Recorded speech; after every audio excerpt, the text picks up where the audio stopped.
Hello friends, welcome back my YouTube channel. कैसे हैं आप सब? आशा करती हूँ आप सब बहुत अच्छे होंगे। और मैं आपकी दोस्त सुमन, मैं आज फिर से आपके लिए लेकर आई हूँ अपनी कहानी का सेकंड पार्ट। इस कहानी का फर्स्ट पार्ट आपको इसी वीडियो के डिस्क्रिप्शन बॉक्स में लिंक मिलेगा, वो प्लीज़ लिंक ओपन कीजिए और वो फर्स्ट पार्ट आप ज़रूर सुनिएगा।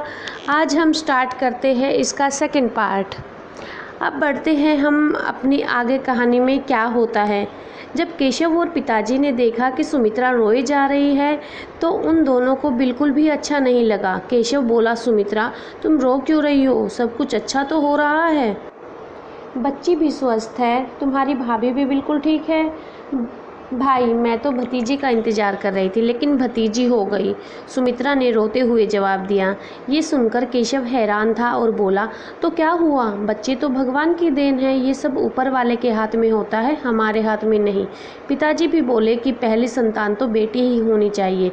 अब सुमित्रा बाहर आई और बोली, वो सब तो ठीक है लेकिन। केशव बोला, लेकिन क्या सुमित्रा?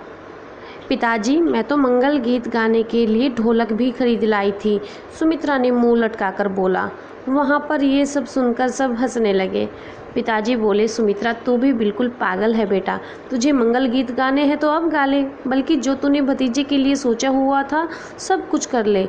अब सुमित्रा ने अपने आंसू पोंछे और हंसते हुए बोली, ठीक है पिताजी। अब सुमित्रा बहुत खुश थी अपनी छोटी सी भतीजी को देखकर। जो भी दिल किया वही कर रही थी, बहुत प्यार करने लगी थी वो अपनी भतीजी से। भतीजी भी अपनी सुमित्रा बुआ से बड़ा प्यार करती थी। वो अपनी माँ से ज़्यादा अपनी बुआ की गोद में रहना पसंद करती थी। सुमित्रा बहुत खुश रहती थी, बिल्कुल बच्चों की तरह, खुलकर हंसना, खुलकर जीना। वक्त अच्छा जा रहा था, सुमित्रा भी जवान हो रही थी, 19 साल की हो गई थी। तो भाई को उसकी शादी की भी टेंशन होने लगी थी। केशव ने को रिश्तेदारी में ही किसी ने एक लड़का बताया। केशव लड़के को देखने गया। सब कुछ अच्छा था, घर में 2 भाई और पिता था। एक बहन थी जिसकी शादी हो रखी थी, लड़के की भी माँ नहीं थी।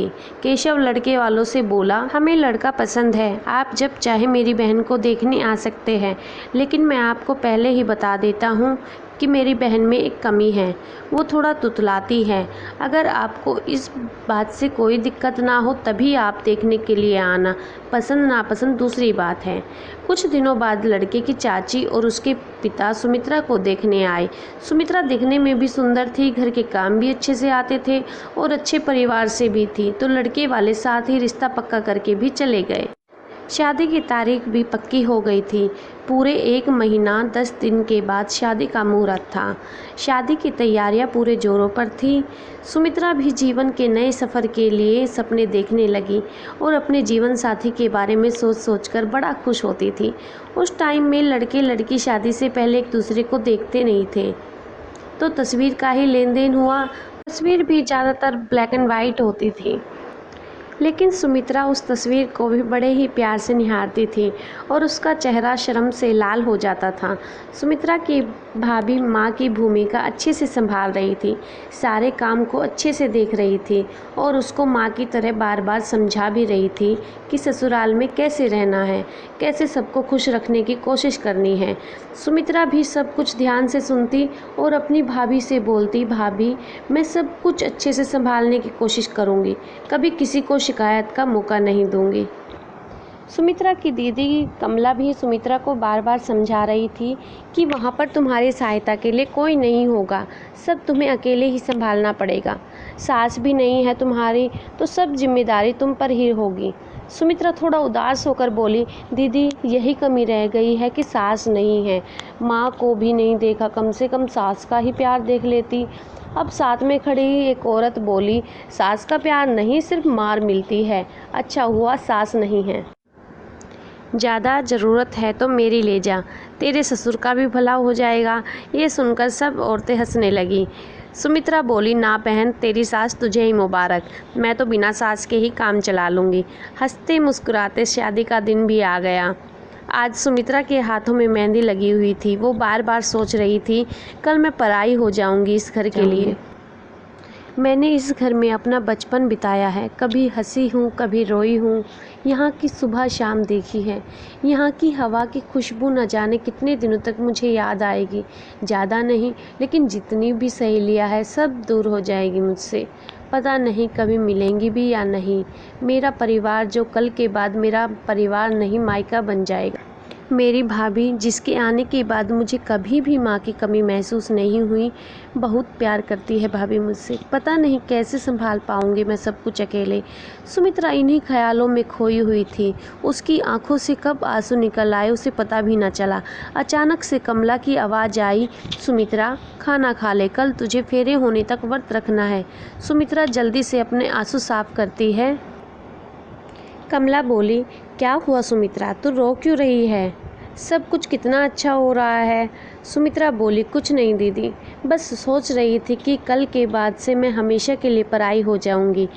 अब ज़िंदगी में खुशियाँ आनी शुरू हुई थी। कितना प्यार करने वाली भाभी है हमारी। गुड़िया की भी आदत सी हो गई है। कैसे मन लगेगा मेरा गुड़िया के बिना। कमला बोली, हाँ सुमित्रा तू ठीक कह रही है, लेकिन अब तेरी ज़िंदगी में कभी कोई तकलीफ़ नहीं आएगी, बस खुशियाँ ही आएंगी। अब तू खाना खा ले, ठंडा हो रहा है, मैं बाकी सबको खाना दे देती हूँ। सुमित्रा खाना खाकर लेट जाती है। बाहर सब औरतें शादी के गीत गा रही थी। नींद तो उसको आज भी नहीं आ रही थी। बस पूरी रात कभी अपने बीते दिनों को याद करके आंखें भर आती, कभी अपने आने वाले जीवन के सपने सजाती तो होठों पर मुस्कुराहट आ जाती थी। बस पूरी रात यही सिलसिला चलता रहा। सुबह भी हो गई थी, घर में हलचल होनी शुरू हो गई थी।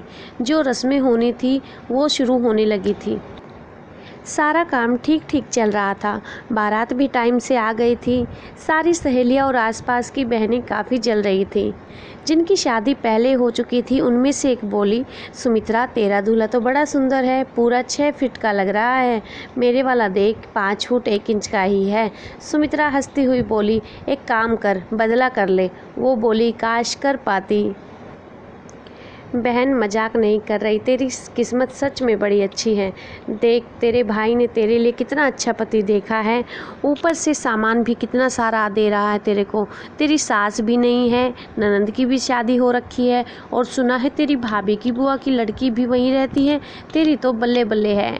दूसरी सहेली बोलती है, हाँ सुमित्रा अब तो सच में हमें भी तेरी किस्मत से जलन होने लगी है।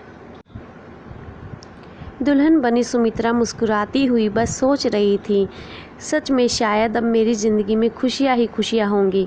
आज सुमित्रा को भी अपनी किस्मत पर नाज हो रहा था। फेरों का वक्त हो गया था, विवाह संपन्न भी हो गया और विदाई की तैयारी होने लगी। सुमित्रा अपनी किस्मत लेकर अपने नए सफ़र की ओर चल पड़ी। अब देखते हैं कैसा रहेगा सुमित्रा का शादीशुदा जीवन। इस सफ़र में कितनी खुशियाँ और कितने गम आते हैं। दुल्हन की गाड़ी घर के आगे जाके रुकी। आसपास के बच्चों ने गाड़ी को घेर लिया। कोई कह रहा था, भाभी आ गई। कहीं से आवाज़ आई, चाची आ गई। अचानक से एक औरत की भारी सी आवाज़ आई, क्यों रे राजू, ले आया बन्नो। सुमित्रा ने जानना चाहा कि ये औरत कौन है। थोड़ा सा घूंघट का पल्ला ऊपर किया तो वो औरत उसी टाइम बिफर पड़ी। राजू, ये क्या? महारानी ने अभी तक दहलीज तक पर कदम नहीं रखा और घूंघट भी उतारने लगी। सुमित्रा ने घबराकर वापस साड़ी का पल्लू नीचे तक खींच लिया। अब तक दो औरतें और आ चुकी थीं। सभी ने मिलकर गृह प्रवेश करवाया, पूजा पाठ करवाया गया और उसको नीचे ही बैठा दिया गया। ननंद खाना डालकर लाई और बोली, भाभी खाना खा लो। सुमित्रा को भूख भी लग रही थी, लेकिन वो सोचती है एक बार मना करके देखती हूँ। सुमित्रा बोली, दीदी मुझे भूख नहीं है। सुमित्रा की ननंद बोली, अच्छा भूख नहीं है तो एक काम करो, एक टूक खा लो, उसके बाद मैं खा लूँगी, रस्म तो करनी ही पड़ेगी। सुमित्रा ने हाँ में गर्दन हिला दी। सुमित्रा की ननंद सरिता ने अपने हाथों से एक छोटा सा टुकड़ा तोड़कर सब्जी लगाकर सुमित्रा के मुँह में डाल दिया। सुमित्रा ने उसको खा लिया और दूसरे टूक का इंतज़ार करने लगी। लेकिन ये क्या? सरिता थाली साइड में रखकर खुद खाने लगी। सुमित्रा बस ठगी सी उसको देख रही थी। दूसरी बार बोलने की हिम्मत नहीं हो रही थी। अब क्या करती? उसे कुछ भी समझ नहीं आ रहा था। पेट में भूख के मारे चूहे कूद रहे थे। साथ में एक छोटा लड़का खाना खा रहा था, तो वो बोला, चाची आप भी खा लो। सुमित्रा ने सोचा अब मौका है, मुस्कुराते हुए बोली, ठीक है बेटा, तुम इतना ही बोल रहे हो तो मैं खा लेती हूँ। सुमित्रा ने फटाफट एक रोटी खा ली और बच्चे से बोली, वैसे मुझे भूख नहीं थी, तुमने बोला इसलिए खा ली, क्योंकि तुम मुझे बड़े ही प्यारे लगे हो। अब सुमित्रा को थोड़ा अच्छा महसूस हो रहा था। अब उसे बड़ी तेज नींद आ रही थी। वहीं पर सोना था तो नीचे ही लेट गई और सो गई। थोड़ी देर में चाची सास ने देखा तो मुंह बनाते हुए बोली कि कुछ भी नहीं पता इसको, तो आज की पूरी रात जागना था, माता के सामने बैठना था इसको। ताई सास बोली, बहना आजकल की बहुओं का तो कहना ही क्या है, शर्म लिहाज है नहीं कोई। हम थे ससुराल आने के 3-4 दिन तक सोते भी ना थे और इसको देखो पहली ही रात कैसे घोड़े बेचकर सो रही है। चल बहन, जब नई बहू ही सो गई है तो हम भी सो जाते हैं। राजू जाने कैसे झेलेगा इसको, भगवान ही जाने। अगले दिन बाकी सारी रस्में पूरी की गई। सुमित्रा ने आज पहली बार खाना बनाया। उसने अपनी तरफ से बहुत अच्छा खाना बनाया। चुपचाप चाची सास आई और खाना डालकर खाना शुरू किया तो खाना ठीक ठाक लगा, लेकिन ये क्या, चाची ने 2 चम्मच नमक भरकर हलवे में मिला दिया और 2 चम्मच मिर्च भरकर सब्जी में डाल दिए। सबने खाना खाया तो हर कोई गुस्सा हो गया। सुमित्रा का ससुर बोला, बहू खाना बनाना नहीं आता था तो अपनी चाची या ताई जी से पूछ लेती। सुमित्रा ने भी खाना चखा तो खाने का टेस्ट बड़ा ही ख़राब था। वो परेशान हो गई और बस यही सोच रही थी कि खाना इतना बेकार कैसे बन गया। आज पहली बार राजू से अकेले में सुमित्रा मिलती है तो शर्म से चेहरा लाल हो जाता है। राजू बोला, तुमने खाना खा लिया? सुमित्रा ने हाँ में गर्दन हिला दी। अच्छा सुनो, मैं तुम्हारे लिए चैन लाया हूँ, किसी को बताना मत कि मैंने दी है तुम्हें। सुमित्रा बोली, जी नहीं बताऊँगी मैं किसी को भी। राजू ने कहा, अच्छा ठीक है, और हाँ जल्दी से खाना बनाना सीख लो। और हाँ, मेरी ताई और चाची की कभी कोई बात मत टालना, जो वो कहे वही करना। मेरे पिताजी की खूब सेवा करना। सुमित्रा ने हाँ में फिर गर्दन हिला दी। अच्छा चलो अब सोते हैं, सुबह मुझे खेत जाना है। धीरे धीरे सुमित्रा अब सबको जानने लगी। ताई चाची की हरकतें भी उसको समझ आने लगी। जो भी सुमित्रा काम करती उसे बिगाड़ने में कोई कसर नहीं छोड़ती। सुमित्रा पगफेरे की रस्म के लिए अपने मायके आई, लेकिन सुमित्रा ने अपने भाई या पिताजी को कुछ नहीं बताया कि उसको किस तरीके से परेशान किया जा रहा है। सिर्फ अपनी भाभी को बताया और उससे भी बोली, भाभी ये सब भाई को मत बताना, नहीं तो भाई को गुस्सा आएगा और वो उनको बहुत सुना देगा। भाभी बोली, सुमित्रा वो तो ठीक है, लेकिन अगर वो नहीं सुधरे तो क्या करेगी? अगर तू चुपचाप सहती रहेगी तो उनकी हिम्मत और भी बढ़ेगी, लेकिन हकीकत ये भी है हर औरत को सहना ही पड़ता है। सुमित्रा, तुम देखो कि तुम्हारी ताई और चाची सास को तुमसे क्या दिक्कत है। राजू से इस बारे में बात करना, तुम कही तो मैं बात करूं? सुमित्रा बोली, नहीं भाभी, वक्त के साथ सब ठीक हो जाएगा। कुछ दिनों बाद सुमित्रा वापस ससुराल आ जाती है और फिर से जुट जाती है उनको खुश करने में, लेकिन उन पर कोई असर ना होता। उनकी हरकतें दिन पर दिन बढ़ती ही जा रही थी। कभी उसके ससुर को भड़काती तो कभी राजू को। ससुर भी बहुत उल्टा सीधा बोलता था। गंदी गालियाँ देना उसकी आदत थी।